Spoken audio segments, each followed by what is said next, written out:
Here's Sean Kennedy, and here's Matawalu, and here is that slicing danger. He can cut any defence apart. Release now! And on they goes through Stafford McDowell, and now Matawalu again. He's sprightly, he snipes, but he's got a bit of strength as well. And now Kennedy looks for support. Ulster are really rocked here in this first 4 minutes of the game. Can they hold out? Glasgow would be very deserving of a try at this stage. He's really up for it tonight, but look at this pull back, and it's Matawalu around the corner. He probably should have given it, but look at that for a pickup by McDowell. And then from here, the heavies, they want the ball, but a brilliant initial line break, and Fades does well actually to hinge in as last man. But what a start to this match, and Glasgow were here. John and I were sitting in the warm-up, we're standing right beside the warm-up, and these guys were certainly up for it tonight. Conversion attempt. No Adam Hastings, he's with Scotland, though he's out long-term with a shoulder injury anyway, so wouldn't have been available. So here's John Andrew again. Another opportunity for Ulster, another good line out. Sam Carter, he's a real exponent in that area. Such an athlete, and here they come thundering forward. Ulster blasting in progress. Get the hard hats on.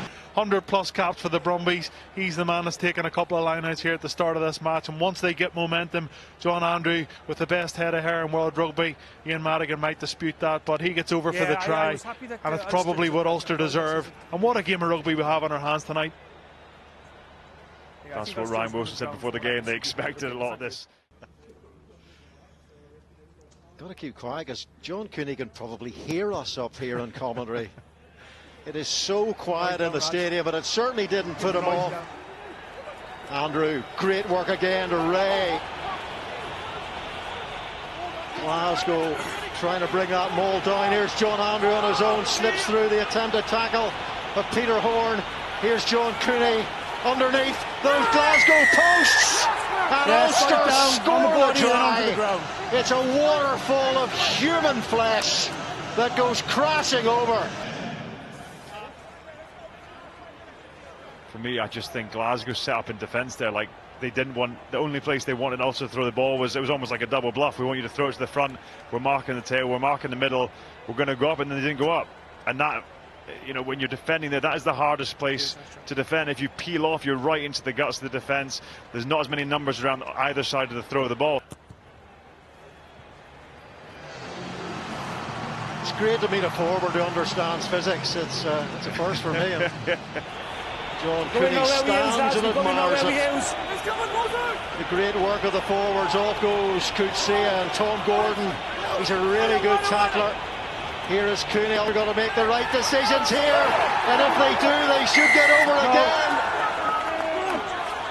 He was shot the first time. Well, eventually it came. Sam Carter didn't quite get there a few seconds ago. Ryan Wilson really worked hard there to stop Carter getting over the line, didn't he? Well, the man in yellow standing beside John Cooney had the perfect view right behind the Nothing sticks. clear and obvious, Nigel. Try is good. Nothing clear and obvious, as Joy Neville says, so try stands. On the line, yes. The try is good. That's the end of the decision. The try is given. Thank you. Time on.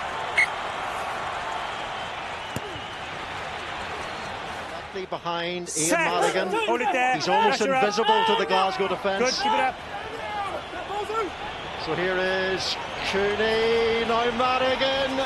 He might have used the man outside him again. Oh, Cooney, it has worked out for Ulster.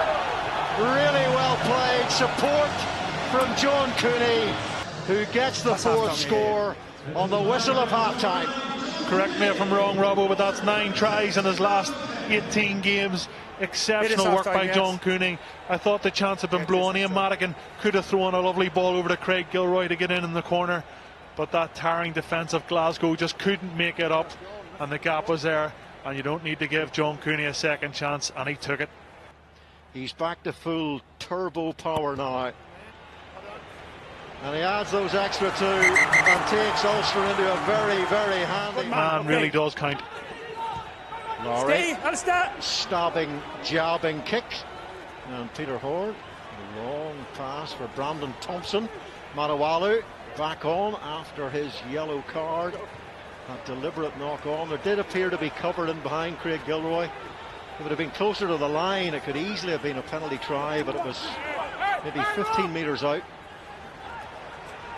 Lowry, beautiful handy work by Michael Lowry, and here is Sean Reedy, and all he has to do is rump his way to the line for Ulster. It's a strange old game. Yeah, you talk about the detail though. I think it was Eric O'Sullivan ran that short line there, which made Ryan Wilson bite, and they were already numbers down, so he's in almost Sophie's choice there. Who does he pick? He has to choose one. He chooses the wrong one, but there you see that great bit of play by Lowry. Unselfish play to wind it in, but yeah, just a mismatch in defence. They're just not numbering up, and that's kind of been the story of Glasgow tonight. Not that real urgency in defence. Here is that man, big Lewis Bean. And under real pressure there defensively, we're Glasgow, and it's Matt Fadez. Good footwork and control for Fadez, and another try comes Ulster's way. And they are beginning to rampage over this Glasgow side. I think what we've seen there is a prime difference in defensive intent there. Probably just, you see Marcel Coetzee there on the line there, just probably numbers down. We saw Fad's wave, and that's what you get. That's the byproduct of a collision, a loose ball, wet ball. Just it's all very contagious in defence. I always felt when I played, habits are contagious, intent's contagious, and right now it looks like Ulster have just got that bit more appetite without the ball. You know, a lot of things can solve that, and the main one's line speed and a bit of intent. It gets off the line, maybe a penalty, maybe not. Yeah, forced the departure of Nico Matawalu for the same offence.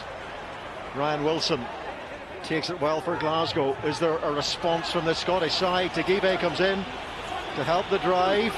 Grant Stewart in possession. They're through. Stewart's going to score here for Glasgow. A really well-worked, cohesive try. As their main jumper, as their leader, happy to take on that responsibility. But Grant Stewart's throwing some really great darts, and they've looked cohesive here. So they have the power, they have that ability to match power. This is a power game when you're talking mauling. So, you know, a bit of technique for me was mainly power and a bit of grunt. So whilst Glasgow is showing a lack of grunt potentially, defensive aspects of the game, there seems to have been a bit of life brought back into those derbies, and they're niggly and they're physical, and they're often sort of brimming, just about to go over the edge. But I think they're big games for these teams, and typically the ones where you get big crowds, but that's not going to be the case this year. Sean Reedy at number 8, where John Barclay played a bit of his trade at the Scarlets as well as 7. It was Ulster who scored the bulk of the tries themselves, and they've beaten the Glasgow Warriors by 40 points to 15.